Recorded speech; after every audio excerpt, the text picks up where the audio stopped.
What if someone stole your identity? Not with a computer, not with a credit card, but with a piece of paper and $5. What if that theft didn't just change your name, but erased your ancestors, your land, your citizenship, your future? This is not ancient history.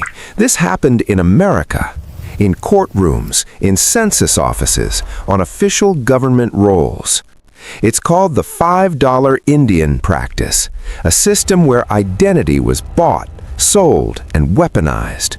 And the people who paid the price weren't imposters.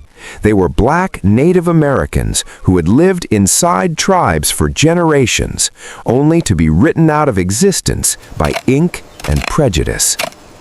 This is the story they never taught you, and once you see it, you can't unsee it. Before the paperwork, before the rolls, before the racial boxes, there were people. Black and Native families lived together long before the United States decided who counted as Indian. They shared languages, married into clans, raised children who knew the land as more than property. In tribes like the Cherokee, Choctaw, Creek, Seminole, and Chickasaw, African ancestry did not automatically mean exclusion. Some were enslaved, some were free, some were both at different times, but they were inside the nations. They hunted together, farmed together, fought wars together. Their identity wasn't a checkbox, it was lived. And then the federal government arrived with forms. In the late 1800s, the U.S. government wanted land, native land. So they created a solution that sounded legal but functioned like theft: the Dawes Act. It required tribes to list their citizens by name, by blood, by race. Suddenly, identity became paperwork. And here's the problem: the people holding the pens did not believe black people could be native. So when black Native families stood in line, they were questioned harder, scrutinized longer, and often denied outright. Meanwhile, white settlers with no Native ancestry at all found another way in. For $5, sometimes less, a non-Native person could be added to tribal rolls. $5 for an Indian identity, $5 for future land allotments, $5 for inheritance. This wasn't rumor, it was documented.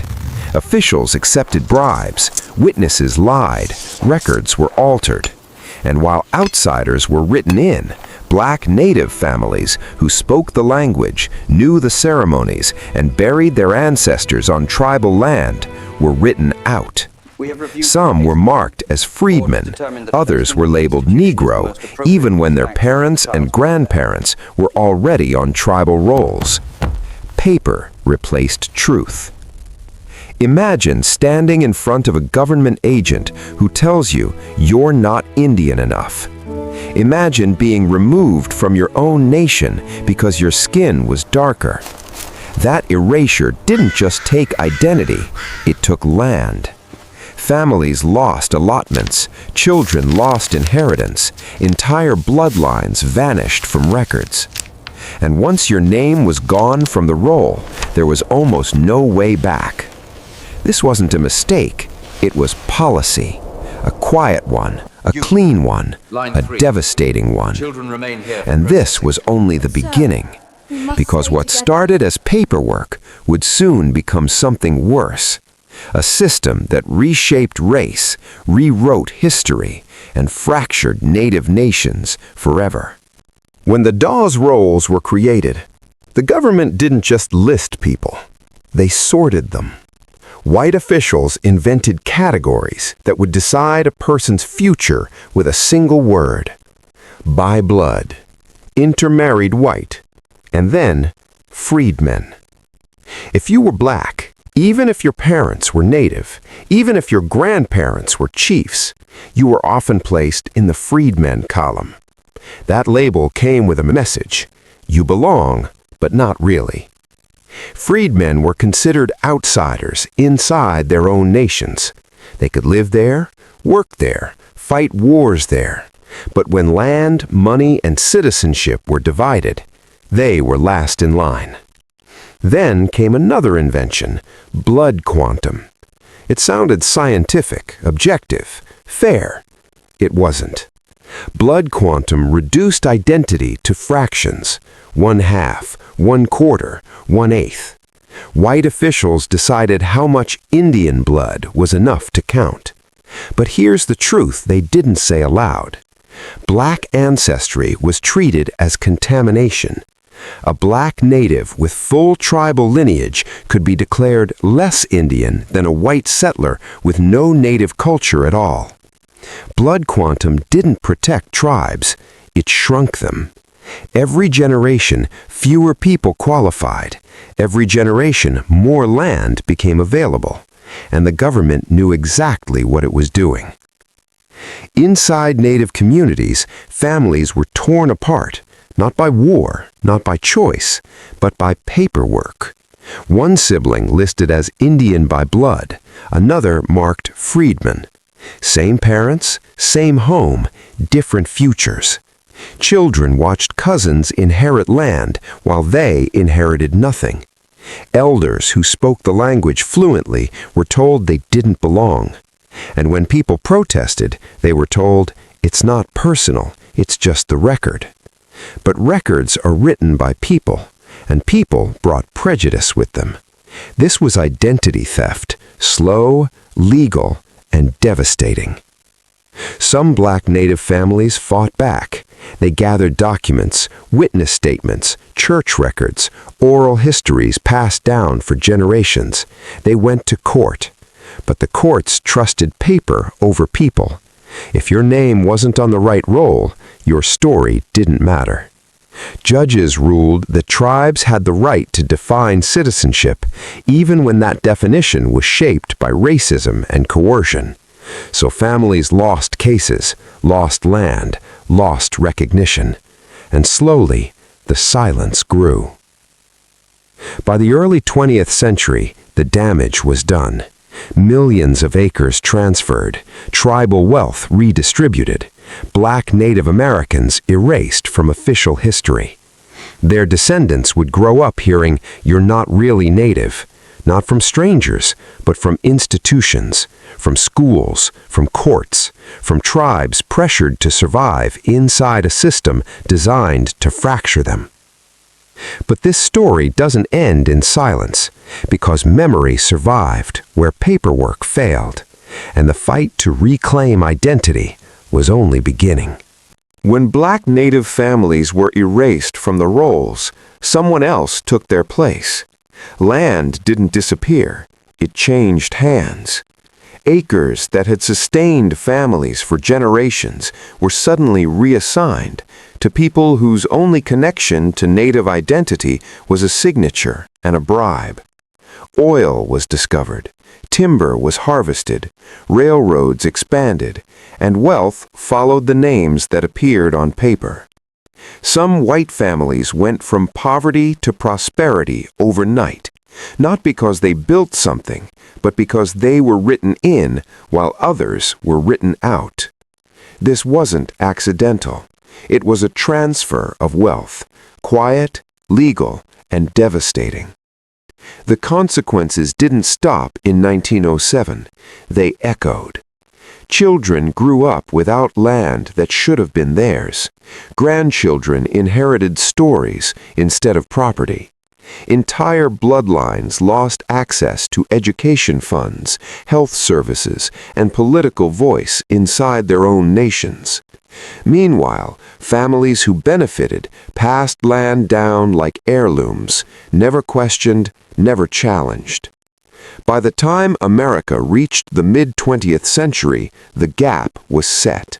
Not by effort, not by merit, but by paperwork. And history books stayed silent. It's important to understand this truth. Many tribes didn't want to exclude freedmen. They were forced into it. Federal funding, land recognition, and political survival were tied to compliance with U.S. definitions. If tribes resisted, they were punished. Resources were withheld, authority was challenged, treaties were threatened. So tribes faced an impossible choice: protect kinship and tradition or protect survival. That pressure fractured nations from the inside, and the government watched, knowing division made control easier. Despite everything, memory refused to die. Families preserved oral histories, names, places, ceremonies, lineages. Church records survived fires, Bibles recorded births, photographs told stories the rolls denied. Descendants began comparing notes, asking questions, challenging records. They discovered patterns, entire Black Native communities missing from official history. This wasn't coincidence, it was erasure. And once people saw it, they couldn't stop looking. Today, descendants are fighting back, in courts, in tribal councils, in archives. They're not asking for charity, they're demanding recognition. Because identity is not something you can buy for $5, and history is not owned by those who wrote the forms. This story isn't about the past alone. It's about who gets to belong, who gets remembered, and who decides the future. And now that you know, the erasure doesn't get the last word. By the late 20th century, descendants began to push back. Not quietly, not politely. They filed lawsuits, petitions, appeals. Black Native Americans returned to courts with boxes of evidence, church records, birth certificates, family Bibles, oral histories passed down like sacred maps. They weren't asking for favors, they were demanding correction. But once again, they faced the same wall. If it's not on the roll, it doesn't count. History had become a locked door, and the key was still paper. Then science entered the conversation. DNA testing began revealing what families had always known: lineages tied directly to native nations, bloodlines stretching back centuries. But instead of closing the case, DNA complicated it. Some tribes rejected genetic evidence, arguing identity wasn't biology, it was culture and citizenship. Others feared reopening wounds they were never allowed to heal. The question became explosive. Who decides who belongs? Science, tradition, or a government record written under coercion? Citizenship is power. It determines voting rights, land claims, federal funding, and representation. So identity debates grew heated. Some tribal members feared that expanding roles would dilute sovereignty. Others argued sovereignty means choosing truth over erasure. Meanwhile, Black Native descendants stood in the middle, told they were too Native for America, but not Native enough for tribes, a paradox created by policy, a wound created by history. Denial isn't abstract. It affects healthcare access, education benefits, burial rights. Some families couldn't bury elders in ancestral cemeteries. Others were denied language programs meant to preserve culture. Imagine being told you can honor the past but not participate in it. That kind of rejection doesn't fade, it compounds. And for many descendants, it felt like erasure happening again, this time in the present. Still, the fight continues. Grassroots groups organize, archivists digitize forgotten records, young people learn names their textbooks ignored. The story is no longer hidden. It's debated, challenged, researched.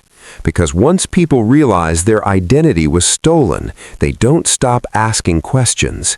And the truth, once uncovered, has a way of demanding space. To understand why this happened, you have to confront a hard truth. The erasure wasn't a side effect, it was the goal. America was built on land, and land required a story that justified taking it. If native nations were portrayed as vanishing, their land became easier to claim. If black people were framed as outsiders everywhere, their rights became negotiable. Black Native Americans challenged both myths at once. They proved black people belonged to this land and that native nations were live, complex, and interconnected. So the simplest solution was to erase them, not with violence alone, but with paperwork. Once the roles were set, textbooks followed. Students learned about 5 civilized tribes without learning who was excluded. They learned about native removal, but not about internal divisions created by U.S. policy. They learned about African American history, but rarely where it intersected with native nations. The $5 Indian practice never made the curriculum. Why? Because it exposed something uncomfortable. That racism wasn't just social, it was administrative. And administrations don't like to teach their own crimes. Courts deferred to records. Universities deferred to courts. Museums deferred to donors. Each institution pointed to another, creating a loop of denial. Meanwhile, families were told, "Prove it." But proof was locked in archives they weren't allowed to access. Documents sat in boxes, untranslated, uncatalogued. Silence became policy. And the longer the silence lasted, the easier it was to pretend the problem didn't exist. But history has a weakness. It leaks. Stories passed down at kitchen tables survived fires, floods, and removals. Names whispered to children outlasted ink. Photographs hidden in drawers outlived official narratives. And when descendants began to connect across states, tribes, and surnames, a pattern emerged. This wasn't isolated, it was systemic. And once people saw the pattern, they realized they weren't alone. This isn't just about the past, it's about who gets to define belonging today. When identity is controlled by paperwork alone, history can be rewritten by those in power. But when memory, evidence, and truth converge, the record can change. Acknowledging Black Native Americans doesn't weaken Native sovereignty, it strengthens it by rooting it in truth instead of erasure. And the question America must answer is simple. Will the story stay buried, or will it finally be told whole? What was stolen wasn't just land. It was belonging. When Black Native Americans were erased from the rolls, they lost more than acres and resources. They lost the right to say, "This is where I come from." Children grew up without knowing why their families had no land while neighbors did. Elders carried the shame of rejection for something they never chose. And generation after generation was forced to explain their existence to a country that created the confusion. This was not collateral damage. This was the cost of an American system that decided some identities were inconvenient. America loves simple stories. Black history here, Native history there. But real history is messy. It overlaps, intertwines, refuses neat categories. Black Native Americans expose a truth the nation still struggles to face, that race, identity, and belonging were shaped by policy, not nature. The $5 Indian practice wasn't just corruption, it was an attempt to control memory. Because if people remember who truly belongs to the land, power shifts. Remembering is dangerous to systems built on erasure, because once people reclaim their past, they begin to question the present. Why some families inherited wealth and others inherited silence? Why paperwork carries more authority than lived history? Why justice is still filtered through records written in bad faith? Truth disrupts comfort, and that's why it was buried. But the future is not written in ink. It's written by people who refuse to disappear. Young descendants are learning names that were crossed out. Communities are rebuilding connections that paperwork tried to sever. Archives are opening. Stories are being told. History is being challenged. This is not about rewriting the past. It's about correcting it. So here's the question America must answer. If identity was stolen for $5, what is the truth worth now? Because history doesn't end when it's hidden. It waits. And every time a forgotten name is spoken, every time a record is questioned, every time a descendant says, "We are still here," erasure loses. Remembering becomes resistance, and the story finally begins to come home.